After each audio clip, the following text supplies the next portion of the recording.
नमस्कार मंडळी, श्री स्वामी समर्थ. स्वागत आहे तुमचं माझ्या यूट्यूब चॅनलवर. स्वामी भक्तांनो, स्वामी समर्थ महाराजांच्या कृपेने आणि आशीर्वादाने तुमच्या सर्व इच्छा आकांक्षा महाराज पूर्ण करोत हीच मी स्वामीचरणी प्रार्थना करते आणि आपल्या आजच्या या नवीन व्हिडिओला सुरुवात करते. आज व्हिडिओच्या माध्यमातून तुम्ही महाशिवरात्रीच्या उपवासाविषयी माहिती जाणून घेणार आहात. कारण महाशिवरात्रीचा जशी पूजा करण्याला एक महत्त्व असतं. आपण शिवलिंगाची पूजा करण्याला किंवा मंदिरात जाऊन महादेवाची जी पूजा करतो किंवा एखादं मंत्र स्तोत्र पठण करतो, त्याचबरोबर आपण महाशिवरात्रीच्या दिवशी जे काही शिवलीला अमृताचं ग्रंथाचं पठण करतो, या सर्व गोष्टीला जेवढं महत्त्व असतं महाशिवरात्रीला तेवढंच उपवासाला देखील महत्त्व असतं. कारण महाशिवरात्रीचा उपवास जेवढ्या प्रकारे हे जे व्रत आहे ते आपण जास्त कडक, म्हणजे आपण काही न खाता जर धरलं तर याचंसुद्धा फळ आपल्याला हे व्रत केलं तर मिळत असतं. पण आता प्रत्येकाला असं शक्य नाही आहे की काही न खाता उपवास धरणं किंवा फक्त दूध आणि फळहार करून जरी हा उपवास केला तरीही सुद्धा याचं फळ आपल्याला खूप जास्त पटीने मिळतं.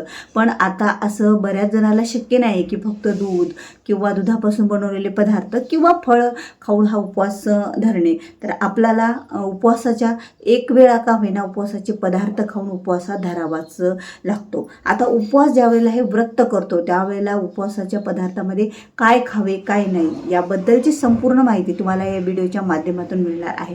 त्यामुळे व्हिडिओ हा तर तुम्ही स्किप न करता शेवटपर्यंत पहा. तुम्ही जर माझ्या मालंदीश लाईफस्टाईल या चॅनलवर नवीन असाल, अद्याप माझ्या चॅनलला तुम्ही सबस्क्राईब केलेलं नसेल तर चॅनलला सबस्क्राईब करा. कारण जेव्हा केव्हा मी अशी माहिती पूर्ण नवीन व्हिडिओ माझ्या चॅनलवर अपलोड करेल त्यावेळेला त्याबद्दलची माहिती तुम्हाला अगोदर मिळेल आणि वास्तू टिप्सविषयीची माहिती, सणवार वैकल्यविषयीची माहिती तुम्हाला माझ्या चॅनलवर मिळेल. त्यामुळे चॅनलला सबस्क्राईब करायला विसरू नका.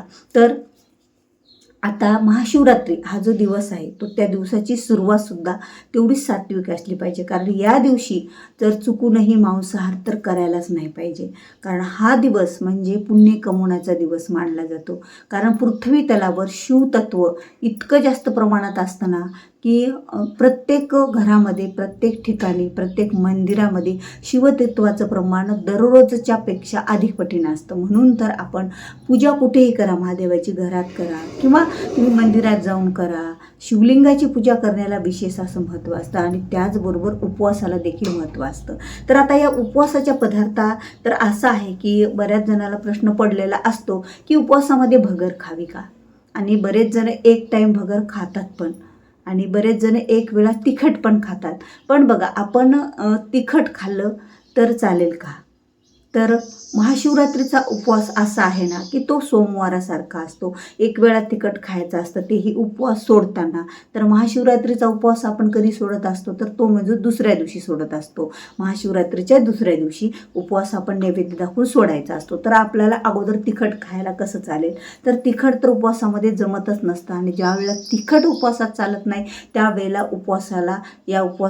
त्या उपवासाला भगर चालतच नसते. आणि महादेवाचा कोणताही उपवास असो, मग तो सोमवार असो, प्रदोष असो किंवा शिवरात्री असो, दर महिन्याला येणारी, कारण वर्षामध्ये 12 शिवरात्री येत असतात.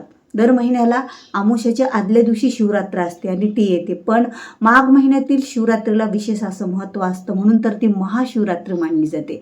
तर या महाशिवरात्रीच्या दिवशी आपल्याला महान पुण्यसुद्धा मिळत असतं. म्हणून तर आपल्याला ह्या चुका ज्या घरात होतात प्रत्येक घरामध्ये किंवा प्रत्येकाला, तर त्या आपण उपवासातल्या चुका टाळायच्या आहेत. हे पदार्थ आपल्याला चुकूनही काही पदार्थ खायचेच नसतात. ती म्हणजे आता भगर खायची नसते. आता भगर नाही खायची तर मग साबुदाणा खाऊ शकतो का? साबुदाणा खिचडी खाऊ शकतो का?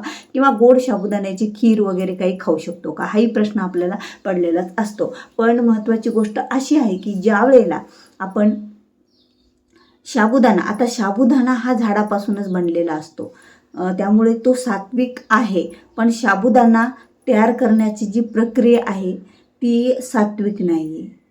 जे साबुदाण्याचे बारीक बारीक गोल जो आकार तयार केला जातो त्यावेळेला जी प्रक्रिया केली जाते त्या प्रक्रियेमध्ये बऱ्याच प्रमाणात अपवित्रता आढळून आलेली आहे. त्यामुळे साबुदाणा एक जड पदार्थ असून आपल्याला तो उपवासाला खायचा नसतो. जो कोणी साबुदाणा उपवासामध्ये खातो त्याचा उपवास हा गृहीत धरला जातो, म्हणजे उपवास तो केलाच जात नाही. मग आपण साबुदाण्यापेक्षा जर ज्यांना उपवास धरणं शक्य नाही, तुम्ही आजारी आहात, तुम्हाला उपवास होतच नाही, चक्रा येतात, कुणाला अंधारी येते, अशा बरेच प्रकार असतात की कुणाकुणाला उपवास सहनच होत नाही, त्यांनी उपवास न धरलेला बरा. पण साबुदाणा खाऊन महाशिवरात्र कधीही करायचे नसते. जर साबुदाणा खाऊन आपण साबुदाणा खाऊन उपवास धरला तर तो उपवास धरला जात नाही. म्हणून शक्य असेल तर उपवास धरा, शक्य नसेल तर साबुदाणा खाऊन उपवास धरू नका. नाहीतर साबुदाणा खाऊन जर आपण एखादं व्रत केलं तर ते व्रताचं फळ आपल्याला मिळत नसतं. आणि महाशिवरात्र एवढी मोठी मानली जाते. आपण शिवलीला अमृत या ग्रंथामध्ये आणि त्याचबरोबर गुरुचरित्र ग्रंथ या दोन्ही ग्रंथामध्ये जे वर्णन आलेलं आहे, महाशिवरात्रीचा एक अध्याय आहे की महाशिवरात्रीला त्या पारध्याने झाडावर बसून रात्रभर त्यांनी एक बेलाच्या झाडावर बसून पान जे टाकलं होतं आणि त्याखाली शिवलिंग होतं आणि त्या शिवलिंगावर ते आपोआप ती पूजा घडली त्याला. पण त्यावेळेला त्याचा उपवास त्याला आपोआप घडला होता, त्यानं काहीही खाल्लेलं नव्हतं. म्हणून तर त्याला तेवढं त्यानं पाप केलेलं होतं. तो पारधी होता, तो शिकार करायचा हरणाची, तरीही त्याचं पुण्य एवढं मिळालेलं होतं की त्यानं ते उपवाशी राहून पूजा केल्यामुळं त्याचं पुण्य अधिक पटीनं झालं आणि त्याला शिवगण हे न्यायला आले होते. त्याचं पुण्य एवढं मोठं वाढलेलं होतं. त्यामुळेच तर महादेवाच्या पूजेमध्ये शिवलिंगाची पूजेला जेवढं महत्त्व आहे ना, तेवढंच उपवासाला सुद्धा महत्त्व आहे. आणि त्या उपवासात काही चुका झाल्या तर त्या चुकासुद्धा आपल्याला टाळायच्या असतात. जर चुकूनही आपल्याकडून साबुदाणा किंवा भगर खाल्ल्या गेल्या तर तो उपवास आपला होतच नाही, तिथे ते व्रत पूर्ण होत नाही. आणि एखाद्या व्रताचं आपण पुण्य जर मिळत नसेल तर ते व्रत करून काय फायदा असतो. कारण प्रत्येक व्रताचं फळ आणि त्याचं पुण्य मिळालं तर आपल्याला त्या व्रताचं पुण्य आणि फळामुळे आपल्या आयुष्यामध्ये ज्या काही गोष्टी असतात त्या गोष्टीचं निरासन कसं होईल. कारण वाईट गोष्टी काही चांगल्या गोष्टी नसतात आपल्या. तर उपवासामुळे आपल्या जीवनामध्ये बरेच बदल होत असतात. उपवासमध्ये फक्त उपवाशी राहून उपवास करणे नसतो, तर उपवास धरल्याने सुद्धा काही गोष्टी आपल्याला टाळायच्या असतात. ते म्हणजे कोणाची निंदा करायची नसते. जर आपण निंदा केली कितीही उपवास धरून तर त्याचं सुद्धा आपल्याला पाप लागत असतं. जर चुकूनही आपल्याकडून कोणाचं मन दुखावलं त्याचं सुद्धा पाप लागत असतं. एखाद्या जीवाचा आपल्याकडून न कळत जर त्या जीवाला हानी झाली तर त्याचं सुद्धा आपल्याला पाप लागत असतं. म्हणून तर आपण उपवास करताना उपवासामध्ये महाशिवरात्रीच्या उपवासामध्ये बऱ्याच गोष्टी अशा टाळायच्या आहेत की जेणेकरून आपल्याला उपवासाचं पूर्णपणे फळ मिळालं पाहिजे. कारण महाशिवरात्रीचा उपवास, महाशिवरात्रीचं व्रत, शिवरात्रीचं व्रत हे आपल्याला एवढं शिव प्रसन्न होतात की शिव ज्या वेळेला प्रसन्न होतात त्यावेळेला आपल्या जीवनातील अनेक समस्यांचं निवारण होत असतं आणि आपल्या आयुष्याचं सोनं देखील होत असतं. म्हणून तर महाशिवरात्रीच्या दिवशी ह्या चुका तुम्ही टाळा, खाण्यातले पदार्थ टाळा. आता महाशिवरात्रीला मग काय खावं? साबुदाणा खाऊ नये, भगर खाऊ नये, तर आपण भुईमुगाच्या शेंगा खाऊ शकतो, दूध घेऊ शकतो, फलहार करू शकतो, म्हणजे फळंसुद्धा खाऊन हा उपवास धरला जातो. त्याचबरोबर या शिवरात्रीला फक्त टमाटर शिवरात्रीला खाऊ नये, कारण ही भाजी दुसऱ्या उपवासाला चालते पण महाशिवरात्रीला टमाटो चालत नाही, त्यामुळे टमाटोसुद्धा खायचं नाही आहे. त्यामुळे हिरवी मिरचीसुद्धा खायची नसते. आता ज्यांना शक्यच नसतं की ज्यांना गोड पदार्थ किंवा सपक पदार्थ खाऊन, तर त्यांनी मिरे किंवा लवंगा टाकून जर एखादा पदार्थ बनवून खाल्ला तर तो चालतो. आळणी, कारण मीठ किंवा शिमे मीठ खाऊन हा उपवास पकडला जात नाही. कारण ज्या वेळेला महादेवाच्या उपवासामध्ये जर मीठ खाल्लं तर उपवास हा बाटतच असतो. म्हणून उपवासामध्ये आपल्याला मीठ तर टाळायचं असतं, शेमी मीठसुद्धा टाळायचं असतं. मिरे किंवा लवंगा टाकून जर आपण एखादा पदार्थ बनवला तर तो पदार्थ आपण एक तोंडाला चव आणि तिखट यावी म्हणून खाऊ शकतो. आता दुसरी गोष्ट म्हणजे यामध्ये फळंसुद्धा कोणती खावी बघा. आता फळं, नारळ जमतं का? हाही खूप मोठा प्रश्न आहे उपवासाला. नारळ पाणी जमतं का? पण नारळ पाणी आणि नारळ हे या उपवासाला चालत नसतो.